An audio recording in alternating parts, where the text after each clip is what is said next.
Hi, Matthew here. Welcome to the Tech Sales and Marketing Unlocked webinar. Today, I'm going to be taking you through the 4 key strategies for scaling your software and technology business. So let's get into it. We are who's this webinar for? That's really what we need to talk about first.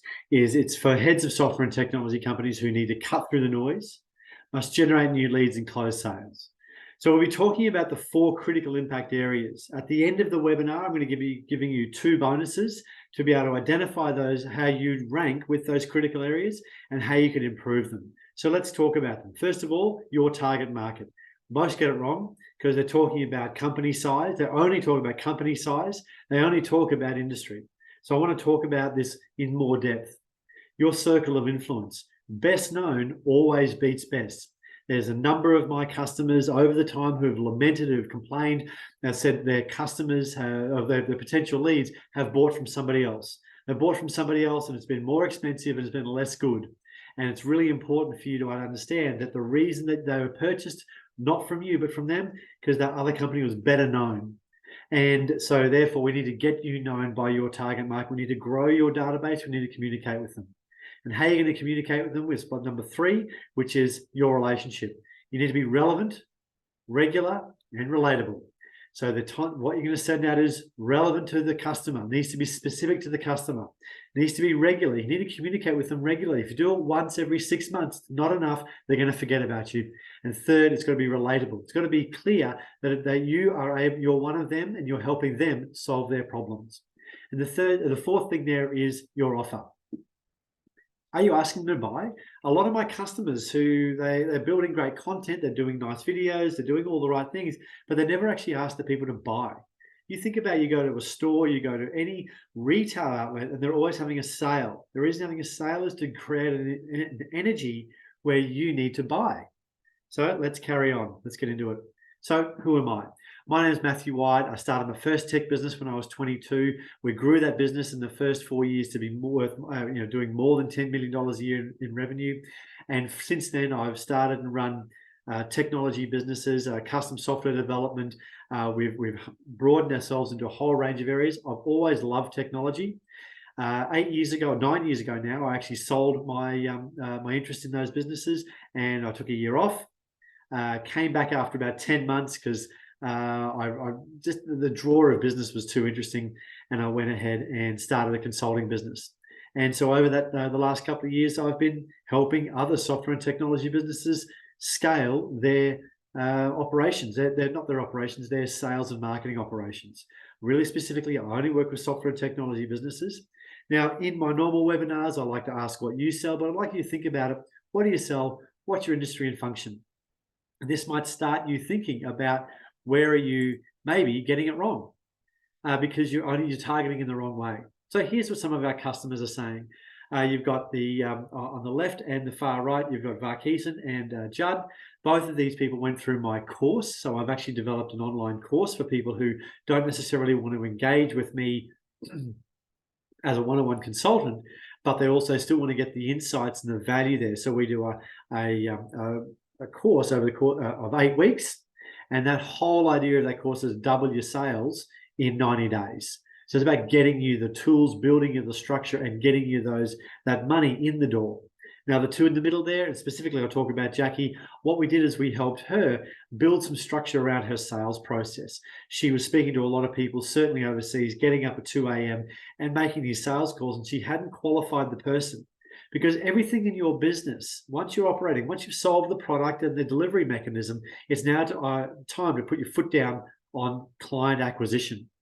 Now, not all clients are created equal. And what Jackie was finding, she was spending a lot of time with unqualified people. With that unqualified people part, she hadn't identified the main, MAIN, money, authority, interest, need. So I want you to think about that as, are you working with people who are warm and qualified? And qualified is money, authority, interest, need. Are they engaged in the idea? Most businesses will actually think about their customer market much like this. They'll go, right, well, we sell to males born in 1948, raised in the UK, married twice, they live in a big house, and they're wealthy and famous. Great. But the reality here is that these 2 people are pretty different. They're pretty different. One will probably be buying, doe-skin riding boots. The other might drink out of one. So, but the point I'm making here, I do joke, but the point I'm making here is not all customer profiles tell the full story, and you need to really get in and understand your customers. Okay, so here, part of the 4 keys, the first one is your target market. Clarity is the key. So think about your top 5 current clients, or if you're a startup, early stage, think about the why you started this business. What makes them ideal? What about their business? What about them personally makes them ideal? Are they easy to satisfy and work with? Are they profitable to serve? Do they pay on time? These are just idea starters. I'd like you to think about your customers in a pyramid shape in 3 categories. The top part is A for absolute. I break customers A, B, C. A for absolute, the top one. Now, the top part is these provide you with 80% of your revenue, 20% of your problems. You know where I'm going with this, the old Pareto rule or Pareto theory. The middle part is your B for beneficial customers, trade and exchange. Good customers, good payers, you're providing good value. And the third part is C for convenient, not crummy, but C for convenient. That's usually the people who are 80% of your problems and only 20% of your revenue. Now, SaaS businesses, they often find themselves in a situation where they're approaching a really broad base, a lot of convenient clients, they're onboarding a lot of people, but the weight of customer service for all these people is too much in the early stages. So when you're building a startup and when you're trying to scale up, you've got to really put your effort and concentration in the top 2. And the key here I'd like you to think about, and I haven't put it into the slide deck, but I want you to think about it, is if you can identify the key characteristics of those A's, then you can think about the B's and find ways to get them to take certain tasks, do certain things, pay a certain amount to become A. And same with the C's. Identify what a B-class customer is, put together some structure and activity, KPI, around moving those C-class customers up into a B-class. And that might be through renegotiating contracts, which I've helped my customers do. It might be through changing the rules of engagement. It might be through, well, any number of things, or getting a referral. So you need to, and of course, if a C-class customer is not, you don't ever see that person moving up, you need to find a way to minimize their impact on your customer service, because if you don't, then they continue to drag you down, or you might need to say goodbye to them. I know that saying goodbye to revenue is hard, certainly in early stages, but if you say goodbye to them, you can spend more time thinking and focusing on giving value to your top 2 levels of your customers. So how are we going to do this? So part of this ingredients box, I like to think of these, all of these are ingredients, like the Master Chef pantry. You know, it doesn't, just because you've got the tool doesn't mean necessarily you're going to be good at making got the ingredient, making the dish, but at least you've got the ingredients. So here's the ingredient here. Who are those company names? Then, of course, vertical, size, location. These are sort of the things you find on LinkedIn. These are the typical ways. Why they chose you the last time. Now, these are your existing customers. These are your first couple of customers if you are in the startup mode. Now, with that, this is really key. 100% of the time that I've started working as a consultant with a customer, I've interviewed their existing customers, asking them, you know, what was the problem that they had before finding my customer? What was the buying criteria? How have they gone? I'm not asking for a sale here. I'm asking for information, trying to build a strong relationship with those people. 100% of the time that I've done that, we've found ways of helping them buy more.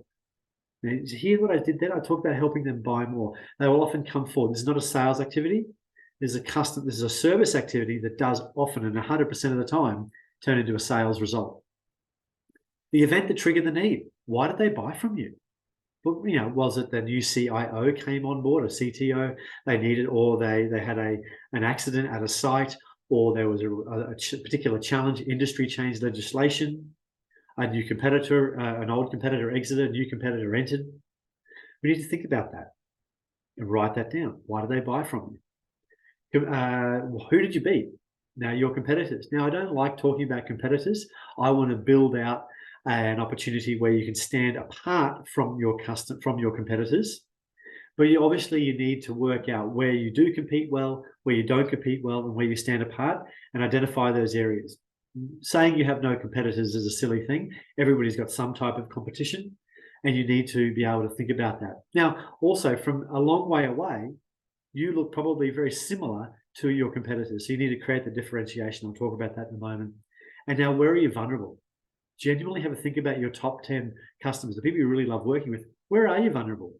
And if you are vulnerable in some area, go to fix that. Once again, if you're talking with your customer, you can solve that typically. All right, then. How do you get noticed? How do you stand out from the crowd? And how you're going to get noticed is, I love the look on this dog's face. It looks quite indignant. So how you're going to stand out from the crowd here is you're going to make sure that you are relevant and valuable to your clients. This is what the circle of influence is all about, is growing your contact base. Because from just a little far away, a little distance away, the dog looks the same as the sheep. And if you'd never bought a car before, something with a steering wheel and seats and 4 wheels, a Ferrari sounds the same as a Corolla. And they really honestly do the same thing if your goal is to get milk. But how you get there, the feeling you have, that's the differentiator. And of course, a couple of $100,000 as well. So in your business, you need to find ways to differentiate yourself. Think about that car commercial, not that Ferrari advertises, but think about a car commercial. They're not talking about cylinders and displacement and gear ratios. But this is what a lot of technology people do, is they talk about the technical things. They talk about the feelings. So I want you to think about your story and how you're going to build that. So your circle of influence, how do you get more people into your database? Now talk about specifically about your database, simply because the only thing you really own is your email list and your website. If you build your business based on social media or other types of platforms, that platform can take it away from you at any time. Tim Ferriss, who runs one of the world's biggest podcasts and is author of multiple books, was interviewing a person who about 10 years ago started a very, very successful, ran a very successful, millions of dollars a month. I think it was drop shipping business based off Facebook ads. The problem is there is a level of anxiety there, because that person, essentially what he said is they built the world's most successful McDonald's franchise on the side of a volcano. Because if the franchisee doesn't like it, you're out of business. The volcano erupts, you're out of business. He didn't own any of the assets. And the assets are really the people in your customer base. So I want you to if you take nothing more away from this today, build your database. So there's only 3 ways to do it: one-to-one, one-to-many, and referrals and word of mouth. Let me break that down for you. So here's a whole series of one-to-one, one-to-many, and referrals and word of mouth, things and activities you can do. You should be looking at doing one of these categories every single month to continue to push more people into your database. You need to be known by more people. Simple fact. Best known beats best. You might as well get best known for it. Public relations, you've got to get out there and do these things. I put email in the middle there because it is the king. You own your email database. You own your website. That's pretty much it in a lot of business. Obviously, you've got a lot of assets in relation to your product and service and customer base and recurring revenue, of course. But I'm talking about growing new business. And the most impactful thing you can do for growing your business is getting more people to know who you are and have permission to communicate. You have permission to communicate with them. That's why email is king. So build your email list, please. And a lot of people who've joined my webinars like this one, they would have come from an email list or an email database. So I want you to think about knowing your buyer and their problems. This is the next phase. This is about building your relationship. If you're able to articulate the problems of your customers better than they can, then they will immediately believe that you can solve their problem better than they can. So you think about, for example, a logistics company. They might be dealing with warehouse issues, or real estate issues, truck issues, people issues, office issues, paperwork issues, vendors and suppliers and all these other things. They're trying to solve some problems, but they're dealing with all of this stuff. They're experts in that area. You're an expert in solving all the series of problems with your software. There, you need to be able to identify and understand their problem. And you've solved that problem multiple times before. The better you can articulate the problem, demonstrate that there's a clear blue sky in front of them, that they will be more likely to buy from you. So you're going to know their problems. So your relationships. Do you know what makes your buyers, decision makers, and influencers really tick? Now, one of the key ways to do that is you think about, have you considered their jobs and the criteria by which they're measured? Now, The CEO might raise the purchase order or sign off on the piece of business, or sign the check, but really the CEO and a lot of times aren't the ones really in the pain that you're solving. So you need to think about, who do you enter the business through? So if you go back to your previous worksheet that I put up on the screen there, who are the top 5 customers? Who did you deal with first? If it was a CEO, great. But most of the time it might be somebody in charge of finance, somebody in charge of people, somebody in charge of logistics, whatever it might be. Find those people, identify their job titles, go to Seek, put those job titles in, and you will see a bunch of ads for that type of person. You will see how they're measured, what their schooling, what their education is, all their KPIs, what they're expected to know, all of this type of stuff. It's really important. So you know that person intimately. So you understand the person behind the role. And if you don't want to go to Seek, go to ChatGPT. I love AI. Go to ChatGPT and put in there, write me a job description for this type of person who has these types of responsibilities in this type of business. Whoop, it'll give you then you can say, what are the key challenges that exist for that person? You can ask all this and it'll give you a pretty good answer. ChatGPT is very good at giving you those types of answers. So please do that, and it's free. Or Bard, of course, you can use that as well, and they can give you references as well. So do use AI for that. Obviously, you want to know that you can help them solve their problems, but then you also need to tell stories. Telling stories is a skill. Telling stories is a skill that AI doesn't have yet, but it doesn't have. You need to add your personality into it. One of the internet's best storytellers is Casey Neistat. If you're old like me, or spent a bit of time on YouTube like I have, you'll know that Casey Neistat grew to tens of millions of followers, subscribers, and also of dollars by being a vlogger. He did a video blog of his daily life for 800 days in a row, Christmas days included. So there's a lot of effort, but he got contracts with Nike, contracts with a whole bunch of large brands by doing these stories, by creating a story arc about each day. And he got AI, he got ChatGPT to write him a vlog. And what he said, it was the worst one he's ever done, because it actually sucked, because it had no humanity, depth, or soul. And this is where you come in. This is where the entrepreneur comes in. This is where the business owner comes in. You need to build out story. How to sound flat and uninteresting? Well, do it like this. Write me a short sales pitch for a company that provides custom software development. Now, this is all technically probably correct about, if there's any businesses in here that do write custom software, this is probably all correct. And you go, oh, that's pretty good. But in between the gaps here, there's a heart missing, there's a soul missing. Add your story in. All of this stuff has to be somewhere. The customer's not just going to go, oh, well, they're a good bloke, let's buy it. Let's spend $100,000 building or $200,000 building a new app with them. You need to make sure there's some soul and heart there. This is where a lot of approaches online, like LinkedIn, miss the mark, is because you're not getting that personality. You're getting a well-written, but basically soulless piece of information. So think about adding yourself in, because storytelling is important. Storytelling is important because we've been doing it forever, since the caveman all the way through to now. Now, what does Formula One have to do with storytelling? Bunch of cars driving around the track?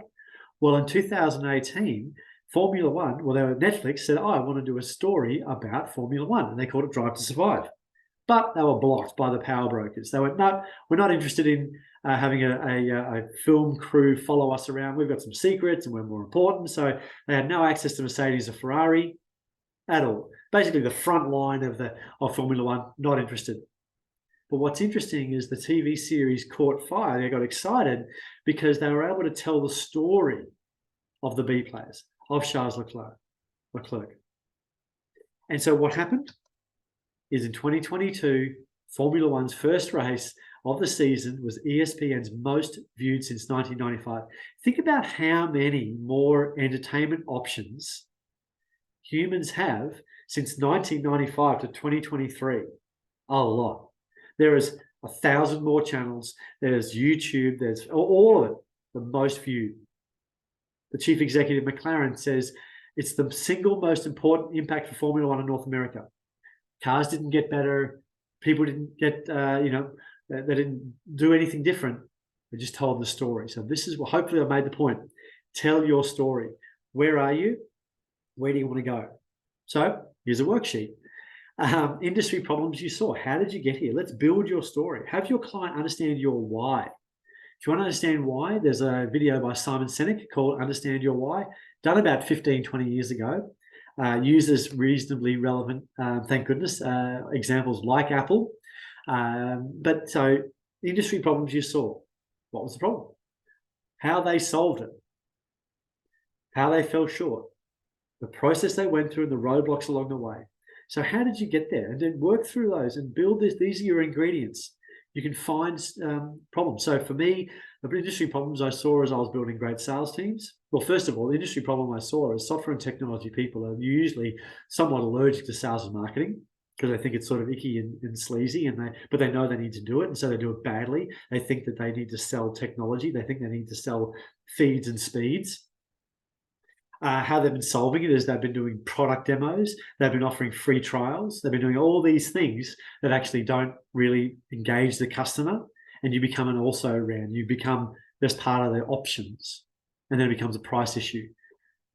How they fell short? Well, for most people in technology, they fell short because they had gone to a generalist marketing and sales agency who knew nothing really about technology. They were selling shoes one day and software the next. It's not useful.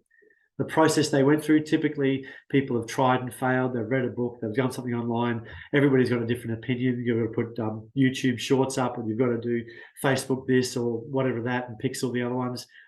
That's the process. The roadblocks along the way, mentioned that, and my solution. So Tech Talk was built for specifically software and technology businesses. Now, let's think about yours. Maybe you've developed an ERP system.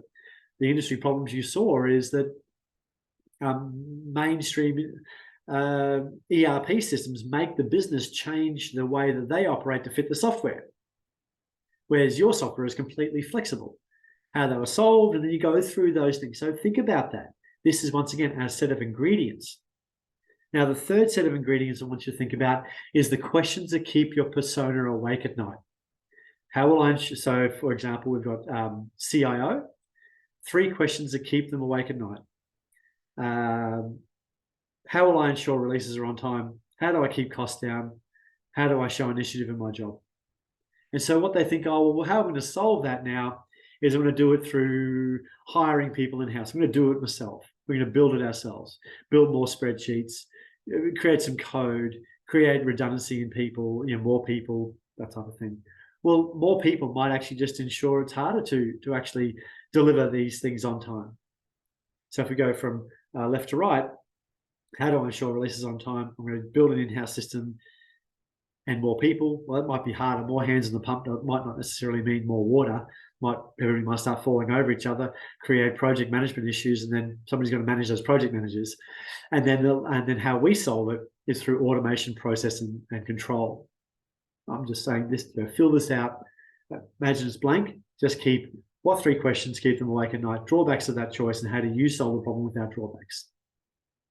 And if you'd like the blank document version of this with instructions, just email me and I'll send it to you.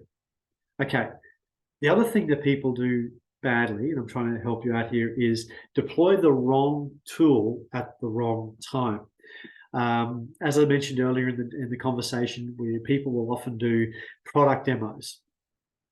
They will do proofs of concept. They will provide use cases, but to people who aren't interested, or to people who are unaware that they've even got a problem. So we need to make sure that we're deploying the right tool at the right time. So listicles, blogs, listicle is just the 5 ways that something might happen, or the 6 pitfalls, that type of thing.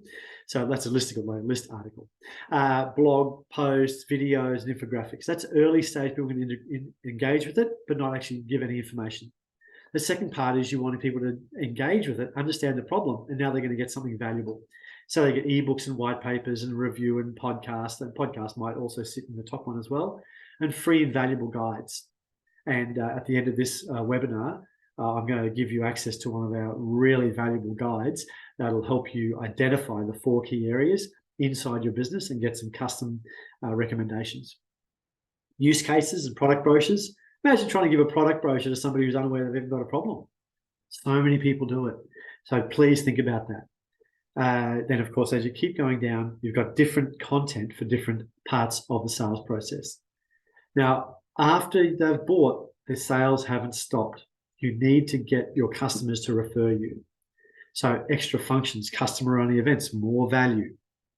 Because this brings us to the fourth part, your offer. Your buyers have choices, and unless you ask them to buy, they won't. Often doing nothing is the choice. Putting more code into the spreadsheet or implementing Airtable, which is just another spreadsheet which does more things, it's not solving the problem. By the way, I have no problem with Excel or Airtable or any of these tools I'm talking about. Just that most of my customers are solving these larger problems more elegantly, and they do it at scale with better data integrity. So that's important for most of my clients. So your offer, it's time to ask them to engage. It's all about them. This is things to remember. It's all about them. So whenever I'm working with a customer, I ask way more questions than I answer. I ask about the problem. I ask how long that problem's existed. I ask what they've done to try to solve that problem. And I ask why it didn't work. That's just 4 of the probably 10, 15 questions I ask. And I make sure that I understand that. I understand that I qualify them. I understand that this person is likely to buy. And that's what I want you to think about as well. Make sure your customer's likely to buy, because wasting time with people who aren't likely to buy is, well, a waste of time. What I do, though, is if I find somebody who's not qualified to buy from me, I'll then turn into consulting mode and I'll actually try to help them. I'll give them some tools. I'll give them some templates. I'll give them some ideas that might help them, that in the future, they might want to buy from me. And I'll do, and I think you should do the same. Still help. Don't just dump them. But we need to make sure it's working on your time frame if you've got the time. Unlike Jackie, who was getting up at 3 a.m. Remember Jackie I mentioned earlier? She was getting at 3 a.m. to have these conversations. I want you to really qualify these people. I want you to create clear and concise outcomes. When you're making it easy for a customer to buy clear and concise outcomes, your initial engagement needs to be easy. It needs to be a no-brainer. You need to take the risk out. And often with buying software or technology solutions, you've got to involve a whole range of people in the process. The range of people in the process along the lines of security or sign off from multiple departments or process.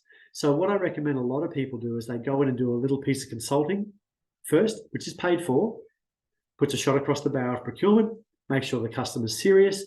And most of the time, businesses are more capable of buying people's time than they are capable of buying software. Because software goes across the entire business and it means a process change, whereas people, it's identifying the process that needs to be changed. So put that in your mind.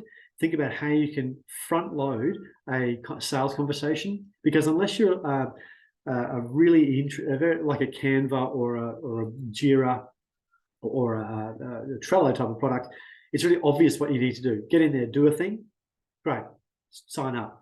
Most of my customers, you need to implement a significant amount of data to get a significant value return for the effort. So think about that front end. And you need to make it repeatable. And how do you make it repeatable? By writing the process down. And as part of that process, you need a script. And I know you're probably sitting back from the screen now going, oh, I don't want to do a script. I don't want to sound wooden or false or canned or any of this sort of stuff. Well, you know what? Margot Robbie and Gillian Murphy, I might be dating this webinar, being from those two movies, Killing Murphy, they both had scripts. They both got paid tens of millions of dollars to do their movies. They've just practiced it. It didn't seem false or wooden. They practiced it. So you need to practice it. So I just want to give you a bit of an insight. Every single one of the sales calls that I've done in the last 20 years of selling, I've had my sales script in front of me. The reason is to make sure I stick to the goal of serving the customer at my best. If you get a sales call and you're driving, you're distracted, you're not tuned in. If you're late, coffee's cold, dog bit you, whatever it is, you're not going to be at your best. Having a sales script, having a structure will give you the ability to be your best, even if you're not feeling like your best. And also make sure you're asking the right questions to ensure they're a good customer for you. Because this qualification goes both ways. Not all customers are created equal. So you need to preserve your energy, time, and effort for the people who are a really high quality customer for you. So building a script, but not this guy's script. It's not about manipulation. It's not about creating an adversarial situation where you are sort of beating the customer. That's not really. This might have worked in the early 90s or 2000s, but it certainly doesn't stick today. This is just creates short-term results, and we all know what happened to that guy. So if you do stick around to the end, I am going to give you my sales script template that every single software and technology customer of mine uses.